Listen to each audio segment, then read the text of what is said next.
अगर आप चाहते हैं कि केमिस्ट्री के सब्जेक्ट में आप मैक्सिमम मार्क्स उठाएं, अगर आप चाहते हैं कि एमडीकेट और ईकेट में आपकी केमिस्ट्री का पोर्शन जो है ना 100% जाए, तो फिर मैं आपको अभी ना बहुत ही इंपॉर्टेंट टिप्स बताने जा रहा हूँ, बहुत इंपॉर्टेंट ट्रिक्स बताने जा रहा हूँ टॉपिक्स को सही तरह से अंडरस्टैंड करने की और टॉपिक्स पे सही तरह से ग्रिप लाने की टिप ट्रिक्स हैं ये, और इसको बिल्कुल गौर से सुनना है। तो आपको मैं दोस्तों ये बताने जा रहा हूँ कि आपने करना क्या है कि आपने ये याद रखना है कि जो भी टॉपिक का टाइटल होता है, जो भी टॉपिक का टाइटल होता है, उस टाइटल में ही उसका पूरा कॉन्सेप्ट छुपा होता है।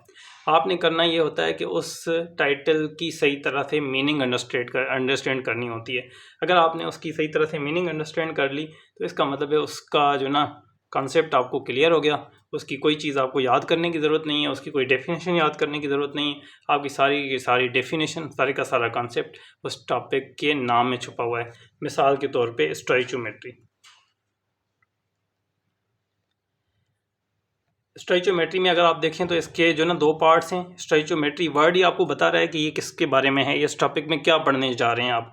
स्टोइचियो का मतलब होता है इंग्रेडिएंट्स और मेट्री का मतलब होता है मेजरमेंट। तो बेसिकली इसमें आप ये पढ़ रहे होते हैं कि भाई आपका जो ना कोई भी चीज़ अगर आप बनाना चाह रहे हो तो उसके लिए कौन से इंग्रेडिएंट्स आपको चाहिए और इंग्रेडिएंट्स का कौन सा अमाउंट चाहिए।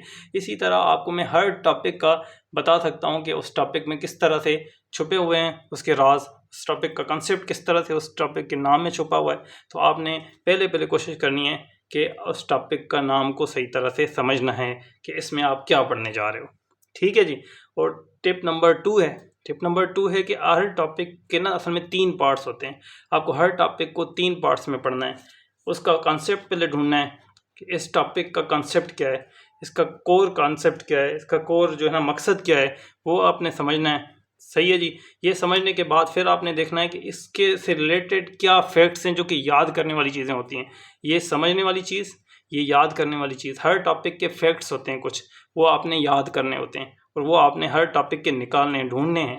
अगर नहीं मिल रहे किसी टीचर से हेल्प ले लो, किसी दोस्त से हेल्प ले लो। आपने वो फैक्ट्स याद रखने हैं और उसके बाद फिर प्रैक्टिस करनी है ताकि ये फैक्ट्स और ये कॉन्सेप्ट आप यूज़ करो इन क्वेश्चंस को सॉल्व करने में, ताकि आपकी मेंटल प्रैक्टिस हो जाए। बहुत शुक्रिया।